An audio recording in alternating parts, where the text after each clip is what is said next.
everybody, welcome back. My name is Grayson and I'm so glad that you decided to click on. So today I wanted to do devotion based off of Deuteronomy 5:33.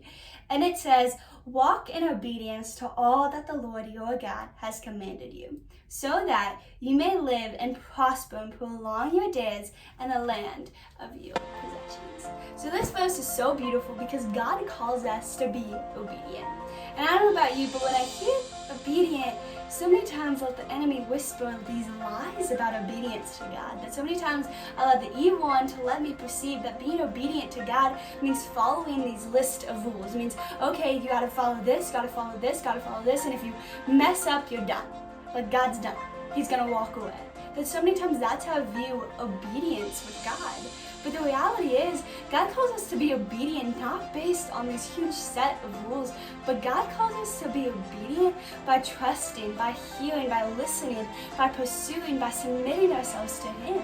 That being obedient means choosing God over everything. Being obedient means saying to God, okay God, I'm going to choose your ways. I'm going to choose your path. I'm going to choose to trust and believe in you rather than what's around me, rather than what I feel, rather than what I'm going through. God, I'm going to choose to be obedient by trusting. That being obedient to God isn't this awful thing, but it's this beautiful thing.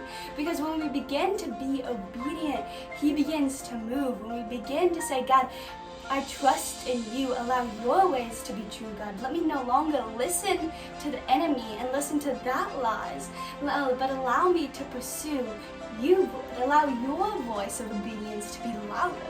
That He begins to move, that He begins to transform. That when we begin to become obedient, we begin to step into a calling, step into a purpose, to step into what He has for us. Because there's beauty in that. There's beauty in saying, God, all I want is you. Because He deserves it. He's the only one. That He's the only one who sent His one and only Son to die on the cross for us. That He's the only one to love us the way that He does.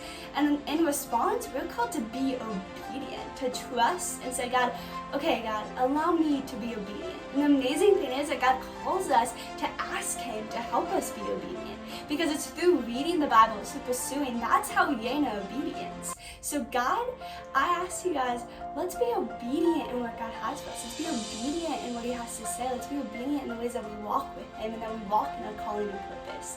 So I hope that encouraged you just a little bit for your week. Bye, guys!